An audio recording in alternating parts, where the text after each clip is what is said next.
Women are making society polygamous. Look, we know that women get bored with monogamy much sooner than men. Wow. Is this a fact or is this That's research. Okay. That's not just fact. That is men's desire in long-term relationship goes down gradually. He actually is much more able to remain interested, and maybe just because he's interested in the experience itself and he has a partner there. Wow. And it's always been translated as, well, that's because women care less about sex, rather than it's because women care less about the sex that they can have in their committed relationships, which is often not interesting enough for them. And it often has to do with the fact that the story, the character, the plot is not seductive. You said that you've been in open relationships since high school. All of your relationships All have of my been relationships open? have been open, yeah. Why? So, okay. Went to high school, fell in love with a guy. He had a lot of like commitment problems and didn't really want to like date around. So, and I knew that he was seeing other people. So I kind of like just had to like learn how to deal with that a little bit. So wait, hold on. Did you want that relationship, that first relationship? I wanted that relationship really badly. Did you want it to be just you and him? If you had been able to make that decision? I don't think it really came to my mind. It was just more like, I just want him. That's it. Okay. And then I met another person, or had someone in my class that said that he was doing a polyamorous relationship. And I was like, what is that? And then he explained like, oh, so I'm dating like 2 people at the same time, and my partner is, or one of them is dating multiple people too, and that's just how it is. I'm like, well, that kind of makes sense. Why would you have to? I've never heard that before. So it felt more like, oh yeah, I think that's me. It just makes a lot more sense than just being with one person, and especially like when you're very young. Why would you miss out on other opportunities or like grow with other people than just, that's how I saw it. Should women date the same way men do, having a few guys on the go? Absolutely. I second that. Third. Why not? I feel like that's a no-brainer. I mean, I guess people might talk about dating, like I don't think you should sleep with multiple people, but dating, of course. Well, like men do. And women do too, but that's to each their own. I say dating, if you're going out on dates and talking to different people, absolutely. You're getting to know different people. I agree. I think you have to not put all your eggs in one basket. You have to keep yourself busy too. Girls tend to fall faster than boys do. So you have to make sure that you're constantly busy and constantly keeping your options open. We don't just love one kid, we love multiple children. We don't just love one friend. Maybe we only just love one job. We're in LA. Hell, we probably have 12 jobs amongst the 3 of us here. How many people have gotten divorced and remarried, and it's like, oh, I'm on my 4th marriage, like, how does that work out? It's like... That's really, sorry to interrupt, but that is kind of like polyamory over time, actually. Yeah, it's just a circle non-ending when you could have just been true to yourself and had those multiple relationships, whether they had a piece of paper or not. Women tend to date hypergamously. For those of you who have never heard this term before, hypergamy is the tendency to date across and up status hierarchies. To put it simply, women want a man who is at least as good as her, if not better. And better, of course, is how women choose to define it, because it's for the cat to decide which milk is good. However, with respect to some very obvious metrics, women tend to marry men who are older, taller, stronger, higher status, and higher earning. And here's the rub. If women are outperforming most men, and women continue to date hypergamously, then voila. You have an increasingly shrinking pool of men that the majority of women would even consider as candidates for dating. I'm in an open relationship, not polyamorous, which isn't about just sex, but it isn't. I do have a primary partner who I live with and who I spend time with and I share bills with and I share a family with. And then I have other partners maybe who I share dinner and drinks with, or we have a similar career interest and someone who I just love making out with. So I think that there's compartmentalized ways, and there are people who do have 2 equal partners. I think that's probably the minority versus the majority. Just like the monogamous relationships, nobody's marriage is the same. It's what you make it. It's the boundaries you make. It's your relationship. It's not nobody else's relationship. I got a high five you on that one. Took the church right there. If we didn't grow up in a patriarchal system, would monogamy have existed? I have thought about the different lies we've been told about our gender, both male and female.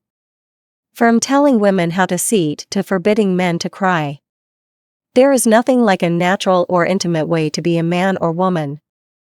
The way we advertise monogamy has led to many failed relationships.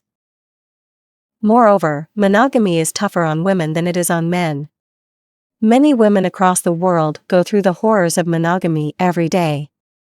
From sexual and domestic violence, and online bullying, to everyday casual sexism. 1. Monogamy is a construct of patriarchy. Everything we know about our gender has been rigged from day one. For one, the taboo around sex was devised by insecure men to put women under their feet. If you think women don't like sex as much as men, think again. Some study has proved that women's libido decreases in long-term relationships, unlike what popular convention says.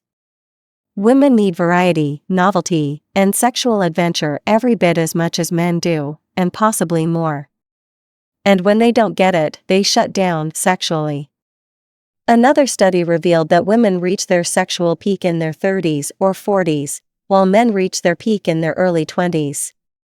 However, there is no definitive proof about sexual peak for both men and women, as other factors contribute to fluctuating sexual desire.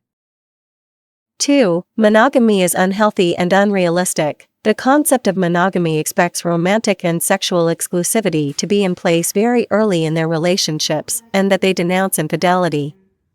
It imposes a lot of expectations on their partners. Those who adopt alternative monogamous relationships, like the consensual non-monogamy, which allows for romantic or sexual relationships beyond the primary relationship, with a partner's consent, agree that monogamous relationships are far less stable because people use jealousy, monitoring, and suspicion as tools to hold their partners to this difficult standard. The monogamous culture expects us to find all our needs in one partner. Unfortunately, there are no guarantees that you will meet the right person within a certain period of time. In fact, there's no guarantee that you'll ever meet the right person, but there is hope. 3. Monogamy dehumanizes women. A woman who boasts of none or few lovers is valued more highly than a woman who boasts of many lovers. So if I'm with you, Correct. Yeah. and I then cheat, That's disgusting. I can't believe you even said that on YouTube.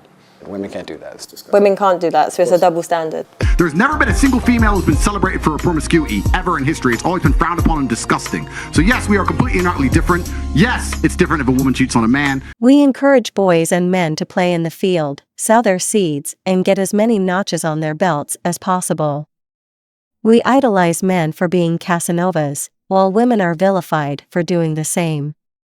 In other words, women are forced into monogamous relationships to maintain their reputations. That's why I think monogamy harms women. It makes women pitiful creatures if they don't marry at a certain age. I despise it when someone asks why a beautiful woman over 35 isn't married. I hate it more when those same women complain about not being married. When we make sexual exclusivity the main marker of commitment and love, we are implying that failure to uphold that means that the relationship has failed. And for a single woman without an exclusive commitment, you are stigmatized for not meeting social standards of a desirable woman. 4. Conventional monogamy is toxic. Monogamy becomes toxic when society dictates the type of relationship couples should have. Monogamy becomes an issue for individuals who internalize a possessive or unhealthy form of love. Even the most disciplined person can easily betray their morals when faced with an unexpected and irresistible attraction to another. We may eventually fall in love with friends and be forced to end the friendship because the feelings are not reciprocated. But just because friendships have the potential to be something more, when one or both of you don't want it to happen, doesn't mean we deny all friendships. Can polyamory replace monogamy in the near future?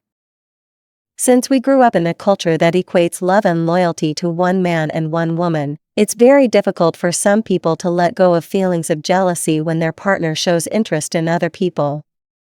More people are adopting polyamory as a means to explore their sexuality without validating their self-worth or being subject to toxic monogamous cultures. They feel liberated in polygamous relationships. The truth is, trust and intimacy will always be an issue in relationships, even in polyamory. The dynamic of polyamory is quite complex. However, polyamory gives you the power to honor whatever you want in a relationship. It's a way we honor and accepts our truth about connecting with other people without guilt and shame. Just like me, most women value their independence so much. We also like meeting people and connecting with them. We like being in romantic relationships and getting our sexual needs met. But most importantly, we like having time to ourselves. I get edgy sharing living space with my partner. However, being a solo polyamorist takes away the burden of sharing space, joining finances, meeting my partner's parents, and marriage pressure. I don't feel guilty for not conforming to the traditional relationship style. Polyamory gives you the opportunity to avoid relationship expectations. You are not obliged to fulfill anyone's expectations or be entitled to the benefits they provide. However, no matter what relationship style we choose, we should respect other people's relationship choices. That's it for today. Before you leave, don't forget to hit the like button, subscribe to my channel, and smash the notification bell so you don't miss my next video.